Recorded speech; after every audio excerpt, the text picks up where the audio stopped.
I talked earlier in the show about Whole Foods. And, yeah, the Whole Foods stock is still down about 19% and change, so still near the lows. I wanted to play some sound from a Canadian report.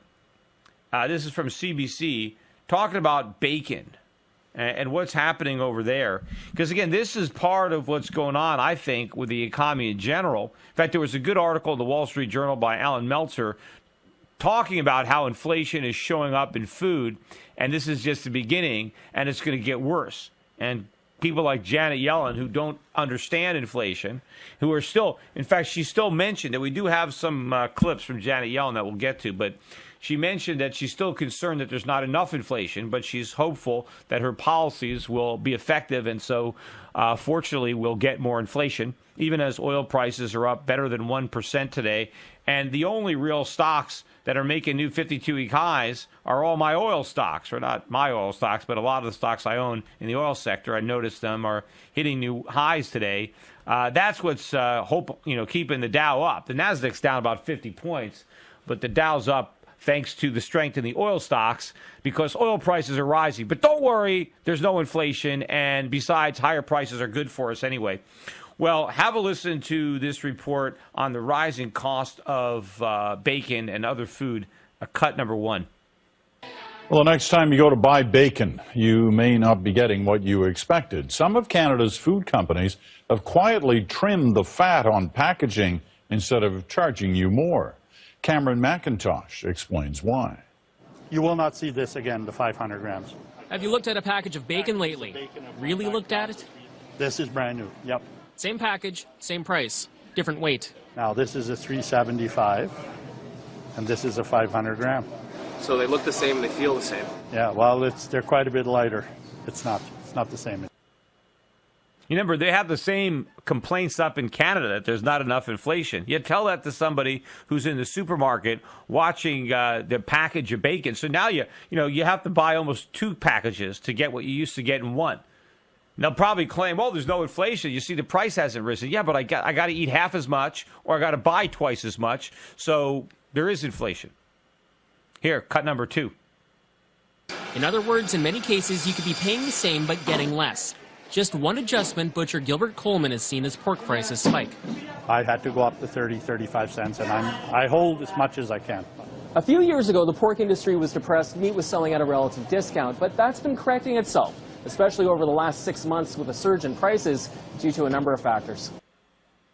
Yeah, of course, they talk about all the factors that are responsible for it, but not once do they mention central banks or money printing. Right? They never mention the real cause of the inflation. They always want to blame it on the weather or disease, as if disease and weather is something unique to 2014. We always have this kind of stuff. Farmers have been complaining about the weather probably since the first farmer. And politicians have been using the weather as an excuse, maybe because nobody can actually predict it. It makes such a great excuse. Remember, that was always an excuse in the Soviet Union. Every year, the Ukraine was the breadbasket of Europe. But somehow, once the communists took over, every year there was a drought. No matter how much rain they had, it was always a drought. Yeah, it's a very easy excuse, and we're using it ourselves. Here, cut number three. Danny Kleinsasser is both a pork producer and restaurant owner. He expects these prices to be the new normal. We haven't raised our prices here yet, but we will have to do that. So far, we're just taking the hit a little bit. Neither he nor Coleman have seen a hit on sales. I mean, they're tired of the winter. They want a barbecue. Even if it means paying more to bring home the bacon.